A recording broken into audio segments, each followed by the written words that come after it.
ಪ್ರೀತಿಯನ್ನಿಟ್ಟು ಮಂಕುತಿಮ್ಮನ ಕಗ್ಗವನ್ನ ಕೇಳುತ್ತಿರುವ ತಮಗೆಲ್ಲರಿಗೂ ನಮಸ್ಕಾರ. ಮಾನ್ಯ DVG ಅವರ ಮಂಕುತಿಮ್ಮನ ಕಗ್ಗದಿಂದ ಆಯ್ದ ಕಗ್ಗವೇ ಜ್ಞಾನವೇ ಬೆಳಕು ಸರಣಿ ಕಾರ್ಯಕ್ರಮಕ್ಕೆ ತಮಗೆಲ್ಲರಿಗೂ ಮತ್ತೊಮ್ಮೆ ನಮಸ್ಕಾರ.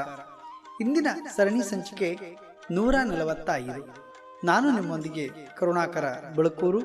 ಕಗ್ಗ ಗಾಯನದಲ್ಲಿ ವಿದ್ವಾನ್ ಸುರೇಶ್ ರಾವ್ ಅತ್ತೂರು.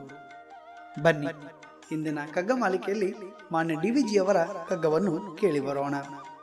ನರರ ಬಯಬಯಕೆಗಳೇ ಸುರರ ತಾಯಿ ತಂದೆಗಳೋ, ಸುರರ ಅಟ್ಟಹಾಸದಿನೇ ನರಭಕ್ತಿಯ ಹೊರಲೋ, ಪರಿಕಿಸುವವರು ಏನು ಅವರುಗಳ ಅನ್ಯೋನ್ಯ ಶಕ್ತಿಗಳ, ಧರ್ಮವು ಎಲ್ಲಿ ಇದರಲ್ಲಿ ಮಂಕುತಿಮ್ಮ.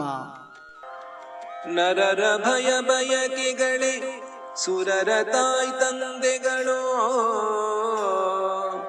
ಸುರರಟ್ಟಹಾಸದಿನೇ ನರಭಕ್ತಿಯೊರಲೋ, ಪರಿಕಿಸುವರೇ ನವರ್ಗಳ ಅನ್ಯೋನ್ಯ ಶಕ್ತಿಗಳ, ಧರ್ಮವೆಲ್ಲಿದರಲ್ಲಿ ಮಂಕುತಿಮ್ಮ, ಧರ್ಮವೆಲ್ಲಿದರಲ್ಲಿ ಮಂಕುತಿಮ್ಮ.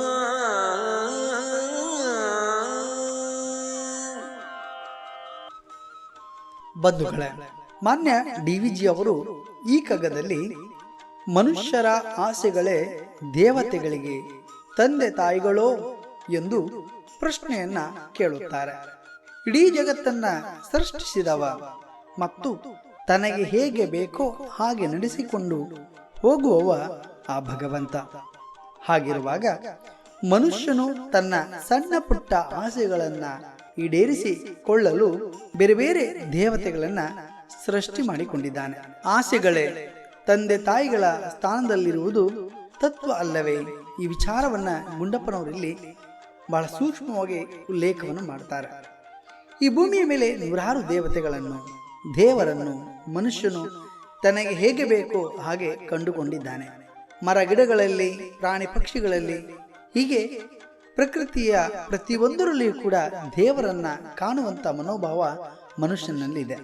ಮನುಷ್ಯನ ಕಲ್ಪನಾ ವಿಲಾಸದಲ್ಲಿ ನೂರಾರು ದೇವರುಗಳು ಹುಟ್ಟಿಕೊಂಡಿದ್ದಾನೆ.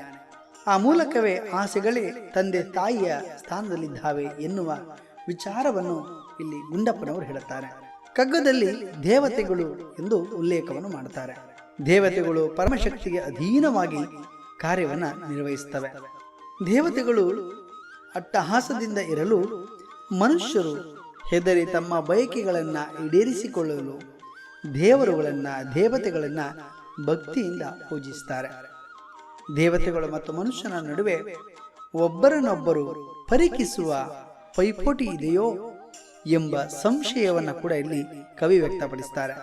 ಪರದೈವ ಶಕ್ತಿಯನ್ನ ತಿಳಿಯಬೇಕು ಮತ್ತು ನಮ್ಮನ್ನ ನಾವು ಪರೀಕ್ಷೆಗೆ ಒಳಪಡಿಸಿಕೊಳ್ಳುವ ಮೂಲಕ ನಮ್ಮ ನೆಲೆಗಳನ್ನ ತಿಳಿದುಕೊಳ್ಳುವಂತ ಪ್ರಯತ್ನ ನಮ್ಮಿಂದ ಆಗಬೇಕು.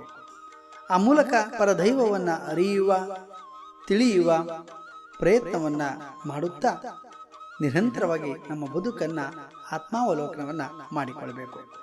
ಬಂಧುಗಳೇ, ನಾಳೆ ಇನ್ನೊಂದು ಕಗ್ಗದೊಂದಿಗೆ ಬರುತ್ತೇವೆ. ಅಲ್ಲಿಯವರೆಗೆ ನಮಸ್ಕಾರ, ಶುಭ ದಿನ. ನಿಮಗೆ ಈ ಕಾರ್ಯಕ್ರಮ ಇಷ್ಟ ಆಯಿತು ಅಂತಾದರೆ ಹಿಂದೆ ಈ ಕ್ಷಣವೇ ಸಬ್ಸ್ಕ್ರೈಬ್ ಆಗಿರಿ ನಮ್ಮ ಜ್ಞಾನವೇ ಬೆಳಕು ಕಾರ್ಯಕ್ರಮವನ್ನು. ಧನ್ಯವಾದಗಳು.